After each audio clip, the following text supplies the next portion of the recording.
Hello, this is lecture 4.3 of the GPU teaching kit. We will be discussing tiled matrix multiplication algorithm. The objective of this lecture is to understand the design of a tiled parallel algorithm for matrix multiplication. Using this example, we're going to study how we can load a tile, how we can break up the execution of the threads and thread blocks into phased execution, and then we're going to briefly discuss the importance of barrier synchronization within a tiled algorithm. Here is a conceptual review of the execution of matrix multiplication.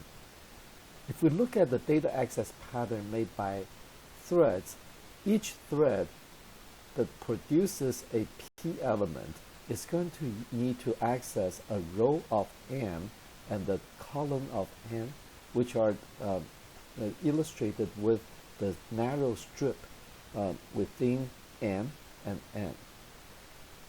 If we look at the data requirement for an entire thread block, then we see that we need to access a strip of n, and the strip of n, each strip is of the width of a block underscore width. The basic idea of tiled matrix multiplication is to break up the execution of each thread into phases so that the data accessed by the thread block in each phase are focused on one tile of m and one tile of n. In the picture, in the first phase, the thread block is going to focus on the leftmost tile of m and the top tile of n. And the second phase, the thread block is going to focus on the second to the left tile of n and the second to the top tile of n. And this would repeat until the tiles have covered the entire strip of m and the entire strip of n required to produce the tile of P elements.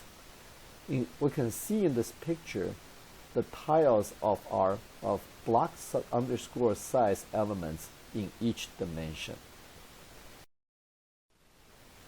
In the next few slides, we will study the detailed operation of the tiled matrix multiplication algorithm. At the beginning of the phase, we're going to need to load a tile of m and a tile of n. In order to load a tile, we're going to have all the threads in a block to collaborate.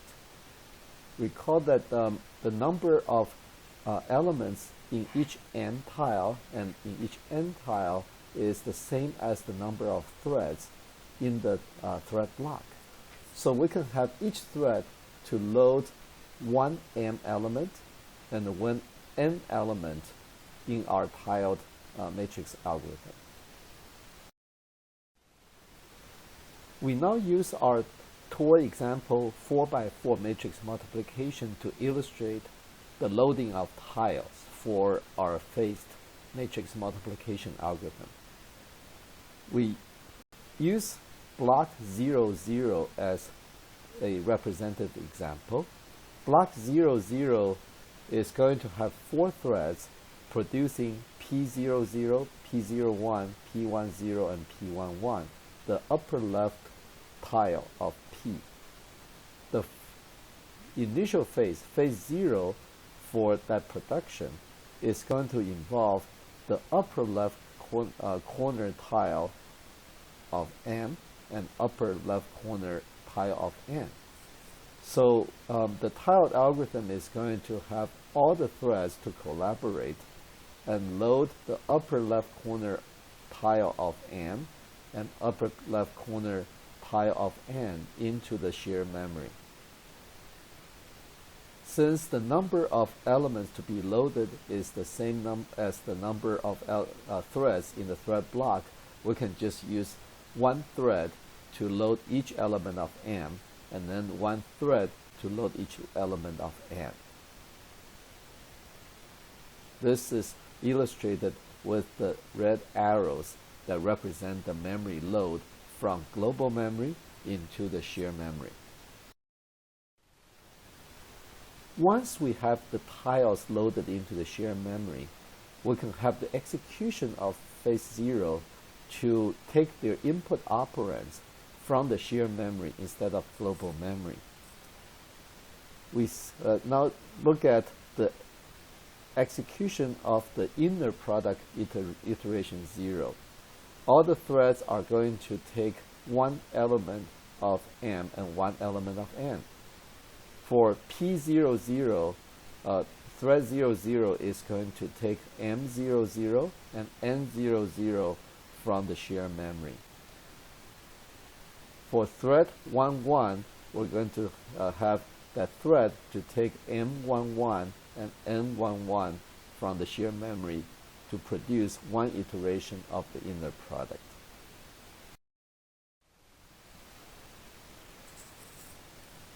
The second iteration will also take one element of M and one element of N. So here we show the second iteration, or iteration 1 of the inner product. So thread 00 now is going to take M01 and N10 and produce the second partial sum of the inner product for P00. Once we finish iteration 1, we have completed phase 0 of the toy example. Once we completed phase 0, we can proceed with phase 1. In order to load the tiles for phase 1, we're going to go and load the lower left corner tile of N and the upper right corner tile of M. And this is illustrated with the arrows for each thread to load a M element and the N element. Notice that at this point we are reusing the same shared memory locations to host the second set of tiles. And this is how we can fit a much bigger data structure from the global memory into the shared memory. In each phase, we only need to accommodate a small tile in these same shared memory locations.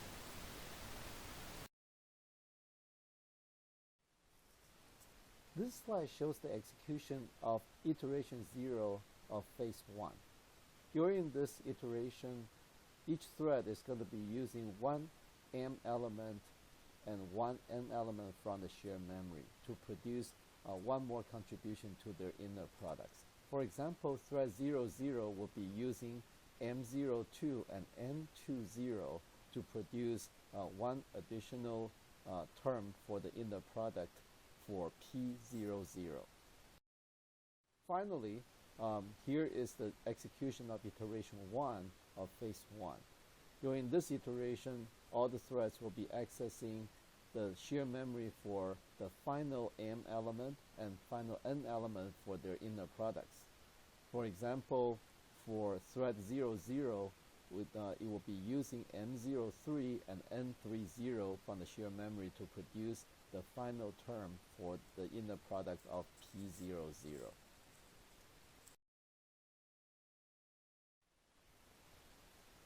I would like to encourage everyone to go through the previous several slides, picking different threads and go through the sequence and make so that you become very comfortable with the execution of the tiled matrix multiplication. This slide shows the summary of the execution phases for all the threads in block 00. And we show all the threads in the rows, and then we show the phases in columns.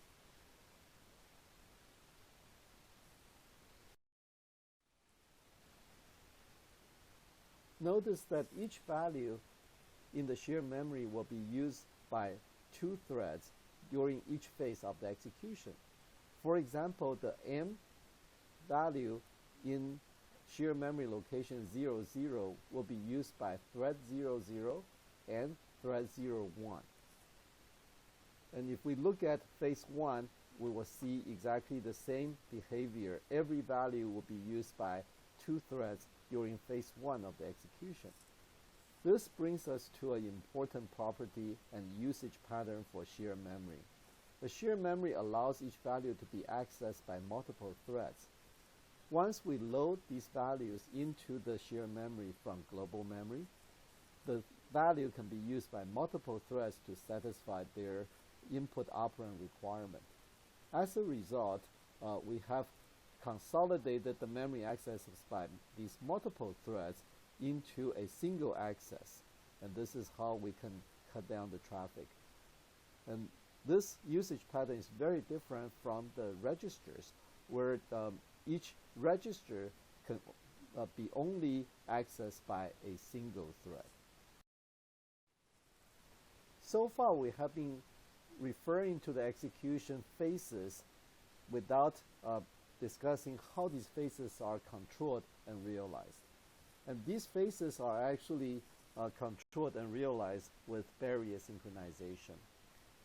We will be using the barrier synchronization within thread blocks, and this is __ sync threads. We have already introduced this API function call, and when we have a sync thread call in the kernel, all the threads in the same block must reach that sync thread statement before any of them can move on. So this is how we can force all the threads in a thread block to reach the same position of execution, so that we can have a clear beginning and end of these phases. So we will use sync thread to mark the beginning of the phase by making sure that all the elements in a tile have been loaded by the threads at the beginning of a phase. We also will use sync threads to ensure that all the elements of a tile are consumed at the end of a phase. And we will be seeing the usage of these barrier synchronizations in the kernel code. This concludes lecture 4.3. Thank you.